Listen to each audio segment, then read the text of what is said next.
지난달 수출액이 584억 달러를 기록하면서 역대 8월 최고 실적을 냈습니다만 대미 수출이 12% 감소하면서 관세 영향이 본격화한 모습입니다. 이런 가운데 지난주에는 새 정부의 경제성장 전략도 발표가 됐는데요. 하반기 굵직한 경제산업 현안들과 관련해서 오늘 문신학 산업통상자원부 1차관 모시고 자세한 얘기 나눠보겠습니다. 차관님 어서 오세요. 어서 오십시오. 안녕하십니까. 네. 자, 오늘 오전에 지난달 수출입 동향 발표가 있었는데요. 트럼프발 관세 여파가 몰아치는 상황에서도 반도체는 역대 최대 수출 실적을 냈고 이런 상황에서 미국 쪽 수출은 다소 감소를 했습니다. 하반기에도 좀 유사한 흐름이 좀 이어질까요? 예, 말씀처럼 8월에는 반도체, 자동차, 선박 등을 중심으로 해서 호조세를 보였긴 했습니다. 네네. 이러한 호조세는 새 정부 출범 이후에 3개월 연속 월 기준으로 최대치를 계속 갱신을 하고 있고요. 네네. 더구나 최대 수출 품목인 반도체는 8월에 151억 불로 사상 최대를 기록을 했습니다. 그랬군요. 그럼에도 불구하고 향후 수출 여건은 미 관세 조치에 따른 무역 둔화, 보호 무역주의의 확산, 또 글로벌 공급 과잉 등에 따라 녹록치는 않는 상황입니다. 정부는 하반기에도 수출 동력이 유지될 수 있도록 예.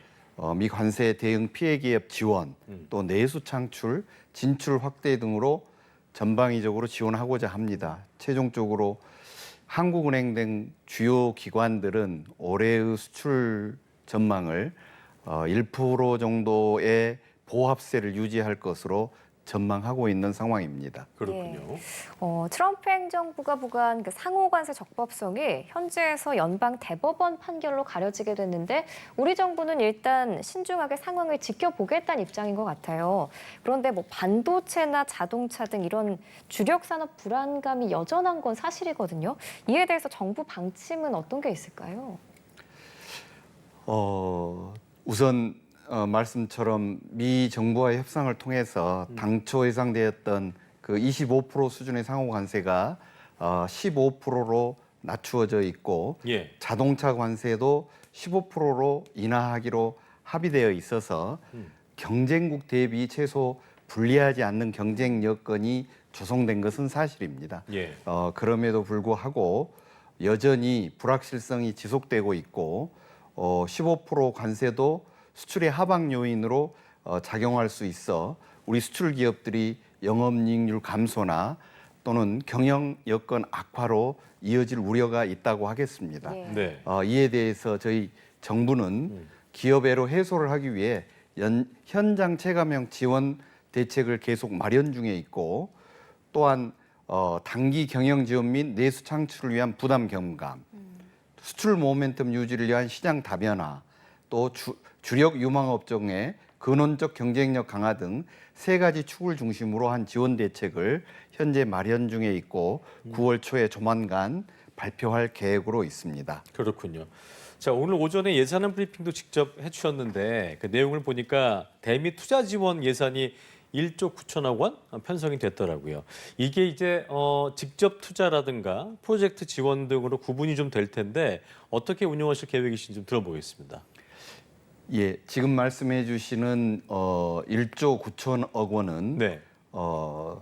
산업은행, 수출입은행, 그다음에 무역보험공사에 계상되어 있는 예산액이 내년 예산액이 1.9조 원입니다. 예, 예. 이 부분은 말씀처럼 향후에 대미 투자 펀드하고 관련된 예산과 관련해서 미리 올려놓는 예산인 것은 맞습니다. 네네. 다만 아시는 바와 같이 현재 이 펀드하고 관련된 협상이 진행 중에 있고 아직까지 구체적인 사안들이 확정이 되지 않고 있습니다. 그렇군요. 향후에 이 부분이 확정이 되면 이 1조 9천억과 관련된 사안 중에 어떤 부분이 어떻게 얼마가 쓰이느냐가 그때 가서 좀 최종 확정될 것으로 예상되고 확성이 있습니다. 특정이 돼야 구성을 좀 알 수 있겠군요. 그렇습니다. 알겠습니다. 예.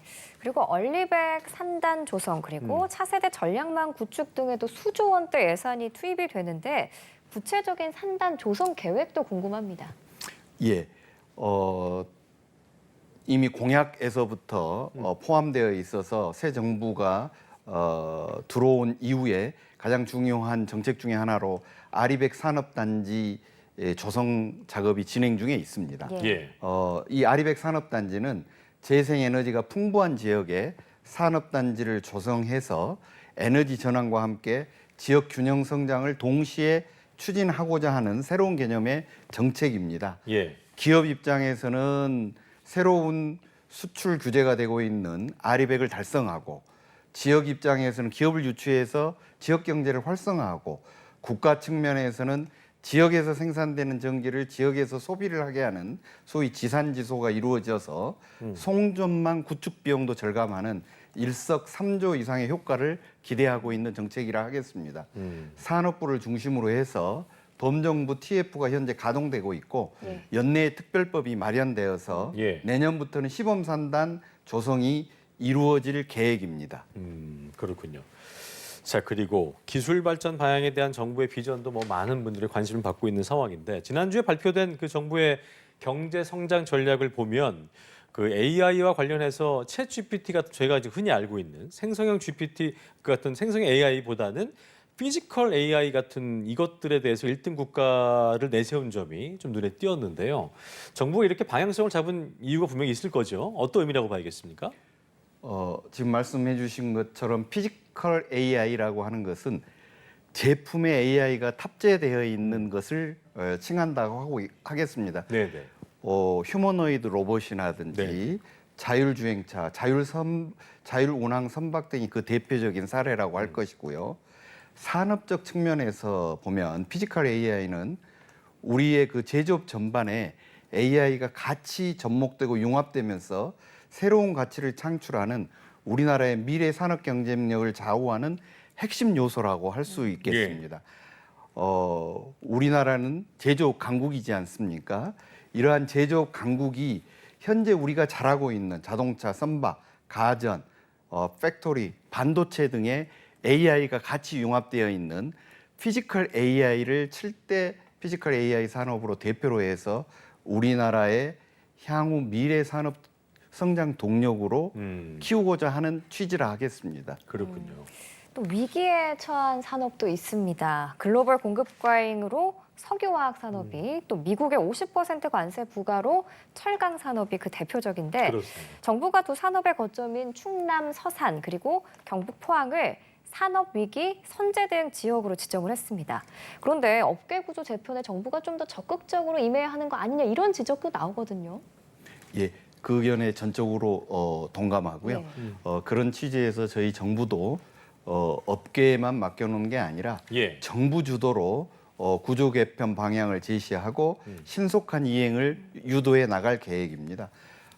석유화학은 이미 관계부처 간 논의도 했지만 업계들과 저희 산업부가 거의 1대1 밀착 형태로 계속해서 심도 있는 협의를 진행해 가고 있습니다.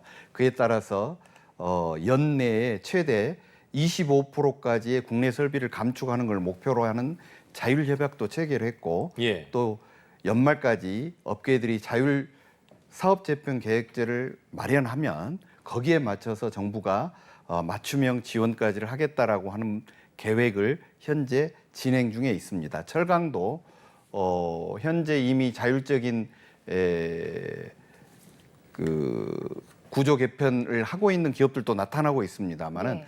9월 중에는 철강 산업 구조 조정 방안이라고 하는 것까지를 저희 산업부 중심으로 해서 발표하고 업계와 함께 협의해서 추진해 나갈 계획으로 있습니다. 그렇군요. 자, 그리고 초혁신경제 선도 프로젝트에서 첨단 소재와 부품 육성 방안을 내놓으셨는데 이게 이제 기존에도 이런 정책들을 해 오셨잖아요. 그러니까 이번에는 뭐가 더 달라진 건가가 좀 궁금하신 분들이 있을 것 같아요. 좀 짚어주실까요? 예, 초혁신 경제라는 그 명칭부터가 네네. 과거와는 좀 차별화되었다라고 저희들은 생각을 합니다. 초혁신 경제라고 하는 것은 이 세상에 없는 제품, 서비스를 만들어서 그걸 추진을 해보자라고 하는 취지이고요. 아예 없었던 것은. 예, 예. 예컨대 로봇에 AI가 장착되는 AI 로봇, 예. AI 자동차, 조선 그 선박도 AI가 장착된 AI 선박 등을 만들어내고 그 분야를 선도하는 것이 곧 초혁신 경제라고 칭하고 있습니다. 이미 개발되거나 상용화된 아이템을 단순 업그레이드하는 수준을 가지고 우리가 뭔가를 할 수는 없는 거고요. 산업을 완전히 탈바꿈할 수 있는 그러한 아이템을 선정하고 거기에 맞는 R&D부터 실증 판로 금융까지 예. 패키지로 지원해 나가겠다는 계획입니다. 그렇군요. 그리고 그 정부가 100조 원 이상의 국민 성장 펀드 조성한다고 했는데 이거를 어떻게 활용해 나갈 계획이신지 그 구체적인 방안이 궁금하네요. 예, 100조 원 이상 규모의 국민성장 펀드는 우선 산업 효과가 큰 범부처 메가 프로젝트를 중심으로 지원하고자 합니다.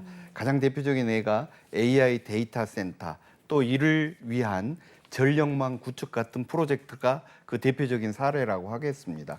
또한 산업 분야로 넘어가면 미래의 먹거리가 될 반도체, 바이오, 로봇 같은 첨단 산업을 그 대상이라고 하겠고요. 그 외에 대기업만이 아니라 소재 부품 장비, 에너지 인프라 기업, 또 산업별 생태계 전반을 지원하는 데 쓸 계획입니다. 예. 마지막으로 지역 성장, 모두의 성장과 연관되어 있는 지역의 5국 3특과 같은 지역의 성장과도 연계해서 활용코자 할 계획입니다. 예, 알겠습니다.